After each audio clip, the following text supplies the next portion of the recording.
کیا کبھی اپنے کسی کو گرتے ہوئے دیکھا ہے اور محض ایک لمحے کے لیے یہ محسوس کیا کہ ان کے گرنے نے آپ کے قد کو مزید بلند کر دیا ہے؟ اس کا جواب بلند آواز میں مت دیجیے گا، بس خاموشی سے اس احساس پر غور کریں، کیونکہ حضرت علی ابن ابی طالب رضی اللہ عنہ، جنہیں نبی کریم نے علم کا دروازہ قرار دیا، انہوں نے 14 صدیاں پہلے انسانیت سے یہی سوال کیا تھا، اور انہوں نے جو جواب دیا تھا اور جو تنبیہ ہمیں چھوڑی تھی، یہ وہی کہانی ہے جو میں آپ کو سنانے جا رہا ہوں۔ حضرت علی کرم اللہ وجہ نے ہمیں اس احساس کے بارے میں خبردار کیا تھا۔ آج کل زیادہ تر لوگ انجانے میں اس کا شکار ہیں۔ پرانے حیدرآباد کے دل میں ایک تنگ و تاریک گلی کے نکڑ پر استاد طارق حسین کا مدرسہ واقع تھا، ایک ایسا شہر جس کی مسجدیں تاریخ کا سانس لیتی تھیں اور جس کی ہر گرتی ہوئی دیوار ان علماء کے قصے سناتی تھی جو اپنے رب کے حضور جا چکے تھے۔ کلاس روم میں کوئی ایئر کنڈیشنر نہیں تھا، بس ایک چھت والا پنکھا تھا جو ہر چکر کے ساتھ کسی بوڑھے کے سجدے کی طرح کراہتا تھا، لیکن کسی طالب علم نے کبھی شکایت نہیں کی۔ جب استاد طارق بولتے تھے تو تپتی گرمی کا احساس مٹ جاتا تھا۔ 30 طلبہ کے درمیان 2 ایسے لڑکے بیٹھے تھے جن کی دوستی کی مثالیں مائیں دیا کرتی تھیں اور باپ جس کے لیے دعائیں مانگتے تھے۔ بلال اور زید ایک ہی گلی میں پیدا ہوئے، ایک ہی مسجد میں پلے بڑھے۔ 5 سال کی عمر میں ان کے باپوں نے اپنے ہاتھ ان کے ہاتھوں میں ایسے پروئے تھے جیسے کوئی مضبوط رسی ہو، اور انہیں سورہ فاتحہ سکھائی تھی۔ وہ لازم و ملزوم تھے، تاوقتی کے مدرسے نے انہیں ایک ایسی چیز بنا دیا جس کا کسی کو گمان نہ تھا، حریف۔ بلال کو اللہ نے ایسا حافظہ دیا تھا کہ دوسرے اپنی قابلیت پر شک کرنے لگتے۔ اس کا ذہن لوہے کا ایک صندوق تھا، ایک بار جو آیت اس میں داخل ہو جاتی پھر کبھی باہر نہ نکلتی۔ اس کی تجوید اتنی بے عیب تھی کہ 40 سال سے تلاوت کی اصلاح کرنے والے استاد طارق بھی کبھی کبھی سبق کے بیچ میں صرف اسے سننے کے لیے رک جاتے۔ مقابلوں میں بلال کا نام ہمیشہ سرن فہرست رہتا۔ والدین رات کو اپنے جدوجہد کرتے بچوں کو کسی نسخے کی طرح بلال کا نام سناتے، بلال جیسا بنو، بلال جیسی محنت کرو، اللہ نے اس لڑکے کو خاص چیز عطا کی ہے۔ زید بھی یہ سرگوشیاں سنتا تھا، وہ کیسے نہ سنتا؟ وہ دونوں ایک ہی گلی میں تو رہتے تھے، اور سب سے تکلیف دہ بات یہ تھی کہ اسے بلال سے حسد نہیں تھا، بلکہ اسے خود سے گلہ تھا کہ وہ بلال جیسا کیوں نہیں۔ ہر وہ آیت جو بلال کے منہ سے پانی کی طرح رواں نکلتی زید کو گھنٹوں کی مشقت کے بعد حاصل ہوتی، جیسے کسی گہرے اور ضدی کنویں سے پانی نکالنا ہو۔ وہ فجر کے بعد جب دنیا اندھیرے میں ہوتی تب بھی جاگتا رہتا۔ جب دوسرے لڑکے لنچ بریک میں کھیلتے وہ اپنا سبق دہرا رہا ہوتا۔ وہ اپنی نوٹ بکس کو ایک ہی لائن سے بار بار بھرتا رہتا، یہاں تک کہ اس کے ہاتھ دکھنے لگتے اور آنکھیں جلنے لگتی تھیں۔ دوسرے طلبہ بلال کے معترف تھے، لیکن کسی نے زید کی وہ بھری ہوئی نوٹ بکس نہیں دیکھی تھی۔ وہ سرد جمعرات، اسلامی معلومات کا ضلعی مقابلہ ایک سرد جمعرات کی صبح شروع ہوا۔ زید نے اس کی تیاری اس طرح کی تھی جیسے کوئی سپاہی اس جنگ کی تیاری کرتا ہے جس میں اسے اپنا سب کچھ داؤ پر لگانا ہو۔ 3 ہفتوں کی بے خواب راتیں، 3 ہفتوں تک اس کی ماں کا تہجد میں اٹھ کر نام لے کر اس کے لیے دعا کرنا، مصلی پر ماتھا ٹیک کر اندھیرے میں لب ہلانا۔ وہ اس حال میں اپنی ہر اس گھڑی کا بوجھ اٹھائے داخل ہوا جو اس نے تیاری میں صرف کی تھی، اور اس کے پاس تیاری سے بھی زیادہ نازک ایک چیز تھی، امید۔ حال ٹیوب لائٹس کی روشنی سے چمک رہا تھا، اور وہاں وہ خاموشی طاری تھی جو تبھی ہوتی ہے جب کوئی چیز بہت اہمیت رکھتی ہو۔ سفید صوب جبو ہے میں ملبوس طلبہ قطاروں میں بیٹھے تھے۔ ججوں کے ہاتھوں میں پکڑے قلم اس لمحے کسی ہتھیار کی طرح لگ رہے تھے۔ زید نے ڈیسک کے نیچے اپنی انگلیاں ایک دوسرے میں پیوست کر رکھی تھیں، وہ ہلکا سا کانپ رہا تھا، اور اس کے لب اتنی دھیمی دعا میں ہل رہے تھے جو محض ایک سانس تھی۔ اس نے اپنا سب کچھ لگا دیا تھا، وہ تیار تھا۔ اسے یقین تھا، کامل یقین، کہ اس بار اس کی محنت رنگ لائے گی۔ اور پھر ایسا نہ ہوا۔ وہ کھڑا ہوا، مائکروفون سے تھوڑی سی گونج پیدا ہوئی۔ اس نے منہ کھولا اور تلاوت شروع کی، مستحکم، مشق شدہ اور حقیقی۔ اور پھر اچانک وہ ہوا، ایک لفظ کی غلطی، صرف ایک لفظ۔ 40 آیات میں محض ایک غلط لفظ۔ جج کا قلم کاغذ پر چلا۔ ایک ہلکی سی آواز، لیکن اس خاموش حال میں وہ آواز ایسی تھی جیسے کسی نے ان تمام دروازوں کو زور سے بند کر دیا ہو جن کی طرف زید بڑھ رہا تھا۔ اس کی آواز لڑکھڑا گئی، اس کے ہاتھ ٹھنڈے پڑ گئے، اس کا جسم اس سے پہلے ہی بیٹھ گیا جب اس کے دماغ نے حکم دیا تھا۔ یہ وہ شکست خوردہ بیٹھنا تھا جو تب ہوتا ہے جب دل سے پہلے پیر ہار مان لے۔ حال میں کارروائی آگے بڑھتی رہی، وقت ہمیشہ کی طرح بے حس گزرتا رہا، اور حال کے دوسری طرف سے بلال ہنس دیا۔ وہ کوئی اونچی ہنسی نہیں تھی، نہ ہی کوئی تلخ الفاظ تھے اور نہ ہی کوئی اشارہ، یہ بس ناک کے ذریعے نکلی ایک مختصر سی سانس تھی، ہونٹ کے ایک کونے پر ابھرنے والی مسکراہٹ، اور ایک ہاتھ جو اسے چھپانے کے لیے ذرا دیر سے اٹھا۔ صرف ایک سیکنڈ، صرف ایک جھلک، لیکن زید نے اسے دیکھ لیا، آس پاس کے طلبہ نے بھی اسے دیکھ لیا، اور حال کی فضا میں کچھ بدل گیا، بالکل ویسے ہی جیسے پتلی برف ٹوٹنے سے ذرا پہلے بدلتی ہے، دھماکے سے نہیں بلکہ ایک آہ کے ساتھ۔ بلال کو زید کی تکلیف میں لذت محسوس ہوئی، اسے لگا کہ زید کے گرنے نے اس کے اپنے قد کی تصدیق کر دی ہے، اور اس ایک نادانستہ لمحے میں، وہ لمحہ جسے وہ آنے والے کئی سالوں تک مٹانے کی کوشش کرتا رہا، بلال نے وہ سب سے خطرناک غلطی کر دی جو ایک انسان کر سکتا ہے، وہ یہ بھول گیا کہ وہ اپنے مستقبل سے واقف نہیں ہے۔ خاموشی اور سبق۔ زید نے کچھ نہ کہا، اس نے بلال سے نظریں ہٹا لیں اور فرش کی دراڑوں میں جمی دھول کو تکنے لگا۔ اس کی آنکھوں کے پیچھے سے وہ گرمجوشی جو کبھی صرف اس کے بہترین دوست کے لیے تھی، خاموشی سے اپنا سامان سمیٹ کر رخصت ہو گئی۔ استاد طارق حال کے آخر میں کھڑے تھے، انہوں نے سب کچھ دیکھا تھا، تلاوت، غلطی، وہ تنزیہ مسکراہٹ اور وہ خاموشی۔ انہوں نے بلال کو اپنی گولڈ ٹرافی لیتے ہوئے دیکھا، اسے تصویروں کے لیے بلند کرتے دیکھا، اور ان والدین سے ہاتھ ملاتے دیکھا جو اس کی تعریف اس فخر کے ساتھ کر رہے تھے جو صرف اللہ کے لیے موزوں ہے۔ انہوں نے زید کو بھی دیکھا جو اکیلے پہلو والے دروازے سے باہر نکل گیا، اس کے قدم وہ بوجھ اٹھائے ہوئے تھے جو کسی 13 سالہ بچے کو نہیں اٹھانا چاہیے۔ اس شام اپنے چھوٹے سے دفتر میں جہاں پرانی لکڑی اور عطر کی خوشبو بسی تھی، استاد طارق کے پاس نہج البلاغہ کا ایک پرانا نسخہ کھلا ہوا تھا۔ یہ حضرت علی ابن ابی طالب رضی اللہ عنہ کے اقوال اور خطبات کا مجموعہ تھا۔ انہوں نے یہ صفحہ 1000 بار پڑھا تھا، ان کی انگلی ان الفاظ پر ایسے ٹکی تھی جیسے ان سے تپش حاصل کر رہی ہو۔ کسی کی تنزلی، گرنے پر خوشی کا اظہار مت کرو، کیونکہ تم نہیں جانتے کہ مستقبل نے تمہارے لیے کیا چھپا رکھا ہے۔ انہوں نے کتاب آہستہ سے بند کی اور اسے دونوں ہاتھوں میں تھام لیا۔ وہ بلال سے ابھی کچھ نہیں کہیں گے، اس لیے نہیں کہ یہ سبق ضروری نہیں تھا، بلکہ اس لیے کہ استاد طارق انسانی دلوں کے بارے میں وہ بات جانتے تھے جو اکثر اساتذہ بھول جاتے ہیں۔ وقت سے پہلے دیا گیا سبق کنکریٹ پر پڑنے والی بارش کی طرح ہوتا ہے جو بہہ جاتا ہے اور کوئی نشان نہیں چھوڑتا۔ حکمت کی جڑیں پکڑنے کے لیے پہلے زندگی کے ہاتھوں دل کا ٹوٹنا ضروری ہے۔ چنانچہ انہوں نے انتظار کیا، انہوں نے دونوں لڑکوں کے لیے دعا کی، اور انہیں یقین تھا، جیسا کہ انہیں ہمیشہ رہا تھا، کہ اللہ جو بہترین منصوبہ ساز ہے، خود وہ لمحہ ترتیب دے گا جب یہ سبق بلال کے دل میں اترے گا۔ 3 سال اور بدلتی ہوئی راہیں۔ 3 سال اسی طرح بیت گئے جیسے کسی مدرسے میں وقت گزرتا ہے، کیلنڈر کے حساب سے نہیں بلکہ حفظ کی گئی صورتوں کے حساب سے، ٹوٹتی اور گونجتی آوازوں کے حساب سے، اور ان لڑکوں کے جوان ہونے کے حساب سے جو آہستہ آہستہ یہ سمجھ رہے تھے کہ علم کوئی ٹرافی نہیں ہے بلکہ ایک ذمہ داری ہے۔ ان 3 سالوں میں دونوں لڑکوں کی زندگیاں ایک خاموش اور خوفناک حتمیت کے ساتھ مخالف سمتوں میں بڑھیں۔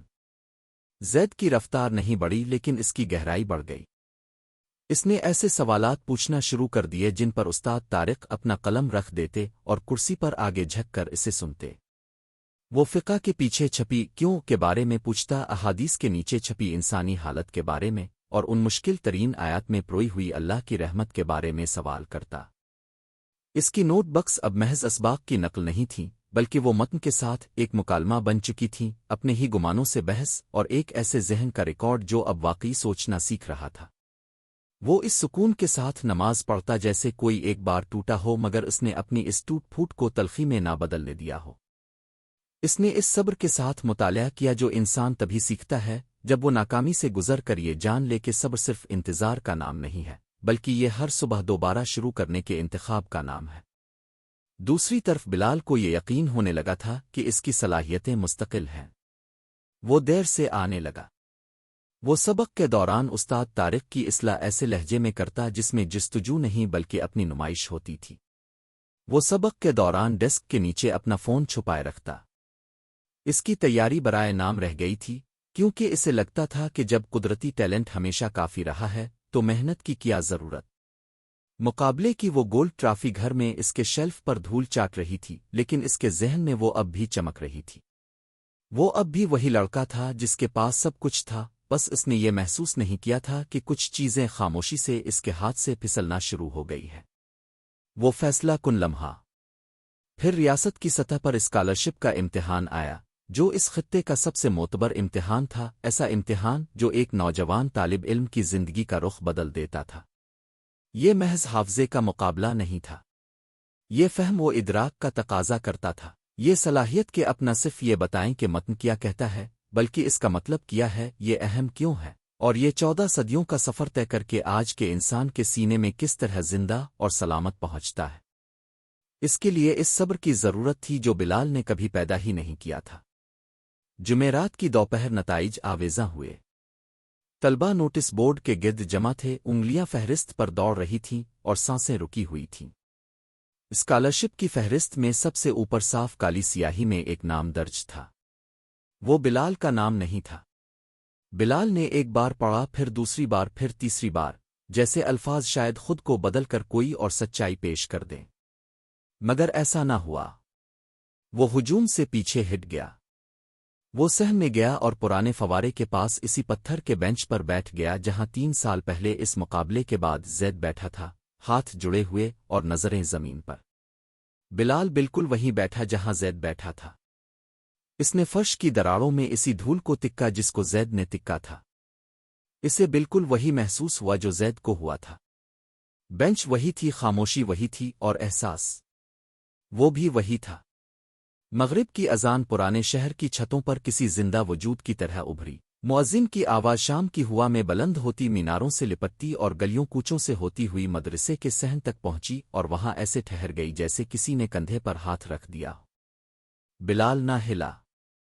وہ بینچ پر سر جھکائے بیٹھا تھا، بیگ میں وہ پرانی گولڈ ٹرافی تھی، اور 3 سال کے خاموش تکبر کا بوجھ اس کے سینے پر کسی بھاری پتھر کی طرح تھا۔ استاد کی خاموشی اور حضرت علی کا قول۔ اسے قدموں کی چاپ سنائی دی۔ اسے عود اور گلاب کے عطر کی وہ مانوس خوشبو آئی جو ہمیشہ استاد طارق کے آنے کا پتہ دیتی تھی۔ بوڑھا استاد آ کر اس کے برابر بینچ پر بیٹھ گیا، کسی جج کی طرح نہیں بلکہ اس باپ کی طرح جو اپنے اس بیٹے کے پاس بیٹھتا ہے جس نے ابھی رونا نہیں سیکھا۔ کافی دیر تک انہوں نے کچھ نہیں کہا۔ مدرسے کے اندر پنکھا کرا رہا تھا۔ ایک چڑیا فوارے کے کنارے اتری، دونوں کی طرف دیکھا اور اڑ گئی۔ پھر استاد طارق بولے، نہایت دھیمے لہجے میں، بالکل اس طرح جیسے کوئی جرہ سرجن زخم پر چیرا لگاتا ہے، بالکل درست نشانہ، بغیر کسی بے رحمی کے مگر بغیر کسی ہچکچاہٹ کے۔ انہوں نے بلال سے پوچھا کہ کیا اسے 3 سال پہلے کا وہ مقابلہ یاد ہے؟ انہوں نے پوچھا کہ کیا اسے یاد ہے کہ جب زید وہاں بیٹھا تھا تو اس نے کیا کیا تھا؟ بلال کے جبڑے بے نچ گئے۔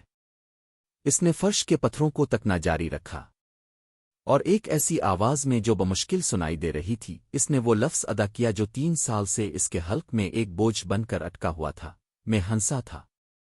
استاد طارق نے نظریں نہیں چرائیں۔ انہوں نے کہا، تمہیں اس کی تکلیف میں لذت ملی تھی، تمہیں لگا کہ اس کے گرنے نے تمہارے بلند ہونے کی تصدیق کر دی ہے، اور اس لمحے تم نے وہ سب سے خطرناک غلطی کی جو ایک مومن کر سکتا ہے، تم بھول گئے کہ تم اپنے مستقبل سے واقف نہیں ہو۔ بلال کی آنکھیں جلنے لگیں۔ وہ سالوں سے نہیں رویا تھا۔ اس نے زندگی کے کسی موڑ پر یہ طے کر لیا تھا کہ رونا کمزوری ہے، آنسو ان لوگوں کے لیے ہیں جنہوں نے اب تک اپنے نفس پر قابو نہیں پایا۔ لیکن اب اس کے سینے میں کچھ ٹوٹ رہا تھا، دھماکے سے نہیں بلکہ بالکل ویسے جیسے کوئی ڈیم ٹوٹتا ہے، پہلے آہستہ آہستہ اور پھر ایک دم سب کچھ بہہ گیا۔ استاد طارق نے اپنے بیگ سے نہج البلاغہ نکالی، وہی پرانا نسخہ جس کی جلد پھٹی ہوئی تھی، صفحات زرد تھے اور حاشیوں پر دہائیوں پرانی تحریریں تھیں۔ انہوں نے اسے اس سہولت سے کھولا جیسے کوئی وہ خط کھولتا ہے جو اتنی بار پڑھا گیا ہو کہ یاد ہو چکا ہو۔ انہوں نے حضرت علی کے الفاظ بلند آواز میں پڑھے، وہ الفاظ جو 1000 سال پہلے ایک ایسے شخص نے کہے تھے جس کی حکمت 14 صدیاں عبور کر کے آج اس صحن میں اس بینچ پر بالکل صحیح وقت پر پہنچی تھی۔ کسی کی تنزلی گرنے پر خوشی کا اظہار مت کرو، کیونکہ تم نہیں جانتے کہ مستقبل نے تمہارے لیے کیا چھپا رکھا ہے۔ انہوں نے بلال کو ان الفاظ کا مطلب سمجھایا، ایک لیکچر کے طور پر نہیں بلکہ ایک ایسے شخص کے طور پر جو وہ بات بانٹ رہا ہو جو اس نے خود کبھی سنی تھی۔ انہوں نے زندگی کے پہیے کے بارے میں بات کی کہ کس طرح حضرت علی نے اسے اپنی آنکھوں سے دیکھا تھا، بڑی بڑی فوجیں زمین میں سما گئیں، بادشاہ فقیر بن گئے، اور بڑے بڑے مغرور عالموں سے ان کا علم اسی تکبر کی وجہ سے چھین لیا گیا جسے وہ اپنی خود اعتمادی سمجھ بیٹھے تھے۔ انہوں نے بلال کو بتایا کہ جب ہم کسی دوسرے کی ناکامی پر خوش ہوتے ہیں تو ہم دراصل ایک اعلان کر رہے ہوتے ہیں، یہ اعلان کہ ہم گرنے سے بالاتر ہیں، اور یہی یقین، یہی تکبر وہ چیز ہے جو ہمارے زوال کو دعوت دیتی ہے۔ انہوں نے کہا، قرآن ہمیں یاد دلاتا ہے، اور اس نے تمہیں راستہ بھٹکا ہوا پایا تو ہدایت دی۔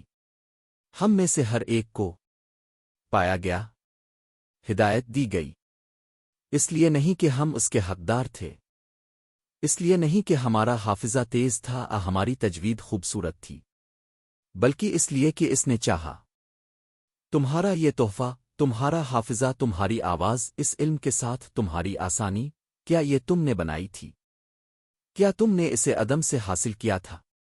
بلال کچھ نہ بول سکا، اس نے بس آہستہ سے سر نفی میں ہلا دیا۔ استاد طارق نے کہا، یہ سب عطا کیا گیا تھا، اور جو عطا کیا جاتا ہے وہ واپس بھی لیا جا سکتا ہے۔ یہ کوئی دھمکی نہیں ہے، یہ تو سب سے بڑی رحمت ہے، کیونکہ اس کا مطلب ہے کہ ہم کبھی بھی اپنے اوقات کے خود مالک نہیں ہوتے، اور اس کا مطلب یہ ہے کہ جس شخص پر تم ہنسے تھے، جسے تم نے گرتے ہوئے دیکھا تھا، وہ کبھی بھی تم سے کم تر نہیں تھا، وہ بھی وہی ادھار مانگی ہوئی روشنی لے کر چل رہا تھا، وہ بھی اسی راستے پر چل رہا تھا، بس اس کا قدم تم سے پہلے لڑکھڑا گیا۔ اذان کی آواز شام کی سنہری خاموشی میں تحلیل ہو گئی، چڑیا دوبارہ فوارے پر آ گئی۔ پرانے شہر میں کہیں ایک بچہ ہنسا، اور وہ آواز مدرسے کی دیوار کے اوپر سے کسی چھوٹے سے معجزے کی طرح گزر گئی۔ پھر استاد طارق نے وہ آخری بات کہی جو سب سے اہم تھی، زید کے دروازے پر جاؤ، اپنی صفائی دینے نہیں، بحث کرنے، جواز پیش کرنے نہیں، صرف 2 لفظ لے کر جاؤ۔ 2 لفظ ہمیشہ کافی ہوتے ہیں۔ بلال عشاء کی نماز کے بعد مدرسے سے نکلا، وہ پرانے شہر کی گلیوں سے گزرتا ہوا آگے بڑھا، ان چائے کے ہوٹلوں کے پاس سے جہاں سرد شام میں بھاپ اڑ رہی تھی، ان بچوں کے پاس سے جو سڑک کی زرد روشنی میں کرکٹ کھیل رہے تھے، اور اس سبز گنبد والی پرانی مسجد کے پاس سے جہاں 5 سال کی عمر میں اس نے اور زید نے اپنے باپوں کے ہاتھوں میں ہاتھ دے کر پہلی بار قرآن کی ابتدا سیکھی تھی۔ وہ آہستہ چل رہا تھا، اس کا ہر قدم اس پر بھاری تھا، کیونکہ سچی معافی ہمیشہ بھاری ہوتی ہے۔ وہ زبان جس نے کبھی قہقہا لگایا تھا، اب اسے سچائی کا پورا بوجھ اٹھانا تھا۔ وہ ایک سبز دروازے پر رکا، ایک سادہ سا دروازہ جس پر ہلال کی شکل کا پیتل کا کنڈا لگا ہوا تھا۔ وہ اس دروازے کو خوب جانتا تھا، بچپن میں ہزاروں بار اسے کھٹکھٹایا تھا، کبھی زید کو کھیلنے کے لیے بلانے، کبھی افطار کے لیے، کبھی صرف اس لیے کہ یہ گھر اسے اپنے گھر ہی کا حصہ لگتا تھا۔ اس نے ہاتھ اٹھایا، ہاتھ کانپ رہا تھا، پھر بھی اس نے دستک دی، قدموں کی چاپ آئی، دروازہ کھلا اور زید حال کی گرم روشنی میں سامنے کھڑا تھا، پہلے سے بڑا، زیادہ پرسکون، اور اس کی آنکھوں میں ایک ایسا ٹھہراؤ تھا جو بلال نے پہلے کبھی نہیں دیکھا تھا۔ یہ سرد مہری نہیں تھی، بلکہ کچھ ایسا تھا جو سرد مہری سے زیادہ گہرا تھا، سکون۔ زید نے ان سالوں میں وہ سکون پا لیا تھا جو بلال نے تکبر میں گنوا دیا تھا۔ کچھ لمحوں تک دونوں خاموش رہے، ان کے درمیان 3 سال کی خاموشی اور دوری حائل تھی، ایک ایسی غیر مری دیوار جو اس مقابلے کے حال میں اس 1 سیکنڈ کی مسکراہٹ سے شروع ہوئی تھی، جس کے نشانات 3 سال تک باقی رہے۔ پھر بلال بولا، اس نے کوئی وضاحت پیش نہیں کی، کوئی عذر نہیں تراشا، اس نے صرف وہی 2 لفظ کہے جو استاد طارق نے اسے سکھائے تھے، اور وہ لفظ اس کے سینے کی اتنی گہرائی سے نکلے کہ وہ ایک ٹھوس حقیقت بن کر فضا میں ابھرے، مجھے معاف کر دو، آئی ایم ساری۔ زید نے اسے دیکھا، وہ ایک ایسی نظر تھی جو لفظوں کے پیچھے چھپے سچ کو تلاش کرتی ہے۔ اسے وہ سچ مل گیا۔ اور بڑی سادگی سے بغیر کسی ڈرامے اشرت کے اس نے راستہ چھوڑا اور دروازہ پورا کھول دیا۔ اس نے کہا، اندر آؤ، امی نے ابھی چائے بنائی ہے۔ اور بس اسی طرح معافی کے اس سادہ اور مقدس انداز میں وہ دیوار گر گئی، بغیر کسی تقریب کے، بغیر کسی تقریر کے، صرف چائے، ایک کھلا ہوا دروازہ اور اس گھر کی خوشبو جسے بلال سمجھ رہا تھا کہ وہ ہمیشہ کے لیے کھو چکا ہے۔ وہ اندر داخل ہوا اور 3 سالوں میں پہلی بار اس نے ایک لمبا اور سکون کا سانس لیا۔ آنے والے سال گزرے ہوئے سالوں سے زیادہ مہربان ثابت ہوئے۔ زید نے اسکالرشپ حاصل کی اور مدینہ المنورہ چلا گیا، نبی کریم کے شہر میں، ان گلیوں میں جہاں صحابہ کرام کے قدموں کے نشانات تھے، اور اسی عظیم ہستی کے شہر میں جس کے الفاظ 14 صدیاں عبور کر کے حیدرآباد کے ایک بینچ تک پہنچے تھے۔ وہ ایک عالم بن کر لوٹا، صرف کتابوں کا نہیں بلکہ انسانی دلوں کا عالم۔ بلال عالم تو نہ بن سکا، لیکن وہ شاید اس سے بھی زیادہ ضروری چیز بن گیا، ایک اسلامی یوتھ سینٹر میں کونسلر۔ وہاں وہ ان نوجوانوں کے ساتھ بیٹھتا جو مغرور تھے، باصلاحیت تھے، اور لاشعوری طور پر اتنے ہی بے رحم بھی جتنے باصلاحیت لوگ کبھی کبھی ہو جاتے ہیں۔ وہ انہیں کہانیاں سناتا۔ اس نے کبھی اس مقابلے، اس مسکراہٹ یا اس بینچ کا ذکر نہیں کیا، کیونکہ اس کی ضرورت نہیں تھی۔ یہ کہانی اس کے لہجے میں بستی تھی، خاص طور پر جب وہ یہ کہتا کہ کسی کی ناکامی پر خوش مت ہونا، تو اس کے لہجے سے محسوس ہوتا کہ یہ لفظ کہنے کی اس نے ایک بھاری قیمت چکائی ہے۔ استاد طارق خاموشی سے ریٹائر ہو گئے، جیسا کہ اچھے اساتذہ ہمیشہ ہوتے ہیں۔ وہ اپنے چھوٹے سے گھر اور پرانی کتابوں کے پاس واپس چلے گئے اور مطمئن رہے۔ ایک ہی دوپہر انہیں 2 کارڈز ملے۔ پہلا کارڈ بلال کا تھا، جس پر لکھا تھا، استاد، مجھے وہ بینچ یاد ہے، مجھے وہ اذان اور آپ کے عطر کی خوشبو یاد ہے۔ کوئی ہفتہ ایسا نہیں گزرتا جب میں آپ کی کہی ہوئی بات کسی ایسے نوجوان تک نہ پہنچاؤں جسے اس کی ضرورت ہوتی ہے۔ جزاک اللہ خیر۔ دوسرا کارڈ زید کا تھا، جس پر لکھا تھا، استاد، آپ نے ایک بار مجھ سے کہا تھا کہ صبر درد کی غیر موجودگی کا نام نہیں ہے، بلکہ مقصد کی موجودگی کا نام ہے۔ میں نے اس جملے کو ہر امتحان، ہر مایوسی اور ہر اس صبح میں ساتھ رکھا جب میرا دل سونے کو چاہتا تھا مگر میں اٹھ جاتا تھا۔ آپ نے مجھے صرف علم نہیں سکھایا، بلکہ یہ سکھایا کہ علم کے ساتھ جیا کیسے جاتا ہے۔ اللہ آپ کو وہ عطا کرے جس کے آپ حقدار ہیں۔ استاد طارق نے دونوں کارڈ پڑھے، انہیں احتیاط سے تہہ کیا اور نہج البلاغہ کے اسی صفحے کے درمیان رکھ دیا جہاں وہ الفاظ ہمیشہ سے موجود تھے۔ حاصل کلام۔ یہ کہانی صرف مدرسے کے 2 لڑکوں کی نہیں ہے، یہ ہم میں سے ہر اس شخص کی ہے جس نے کبھی کسی کے گرنے پر راحت لذت محسوس کی ہو۔ یہ انسانی نفس کے اس حصے کے بارے میں ہے جو دوسرے کے زوال کو اپنی بلندی کی دلیل سمجھ لیتا ہے۔ یہ اس جھوٹ کے بارے میں ہے جو تکبر ہمیں سناتا ہے کہ ہماری صلاحیتیں مستقل ہیں اور ہمارا مقام محفوظ ہے۔ حضرت علی ابن ابی طالب رضی اللہ عنہ، نبی کریم کے چچا زاد بھائی، اسلام کے چوتھے خلیفہ، اور وہ ہستی جنہیں اپنے شہن علم کا دروازہ کہا، انہوں نے یہ الفاظ کسی فلسفے کے طور پر نہیں بلکہ ایک جیتی جاگتی حقیقت کے طور پر کہے تھے۔ انہوں نے وقت کے پہیے کو دونوں طرف گھومتے دیکھا تھا۔ قرآن ہمیں یاد دلاتا ہے، زمین پر اکڑ کر نہ چلو اور اے ایمان وال، کوئی قوم کسی دوسری قوم کا مذاق نہ اڑائے۔ ہر وہ تحفہ جو ہمارے پاس ہے، ہمارا حافظہ، ہماری آواز، ہمارا ٹیلنٹ، یہ سب اس ذات کی عطا ہے جس کے سامنے ہم نے کوئی محنت نہیں کی تھی۔ جس شخص کے گرنے پر ہم خوش ہوتے ہیں، وہ بھی وہی ادھار کی روشنی لے کر چل رہا ہے جو ہمارے پاس ہے۔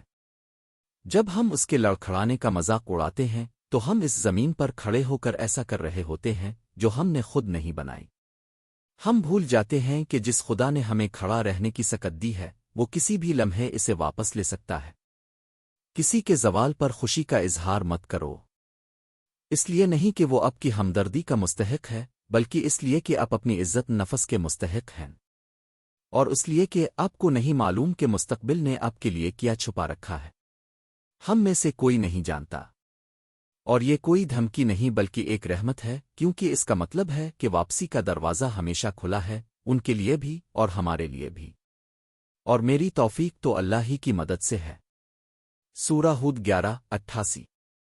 اگر اس کہانی نے آپ کو کسی کی یاد دلائی ہے، کوئی ایسا جو جدوجہد کر رہا ہے، کوئی جسے اپنی کامیابی پر غرور ہے، یا کوئی جسے آج رات حضرت علی کے ان الفاظ کو سننے کی ضرورت ہے تو اسے نظر انداز نہ کریں، یہ کہانی انہیں بھیج دیں۔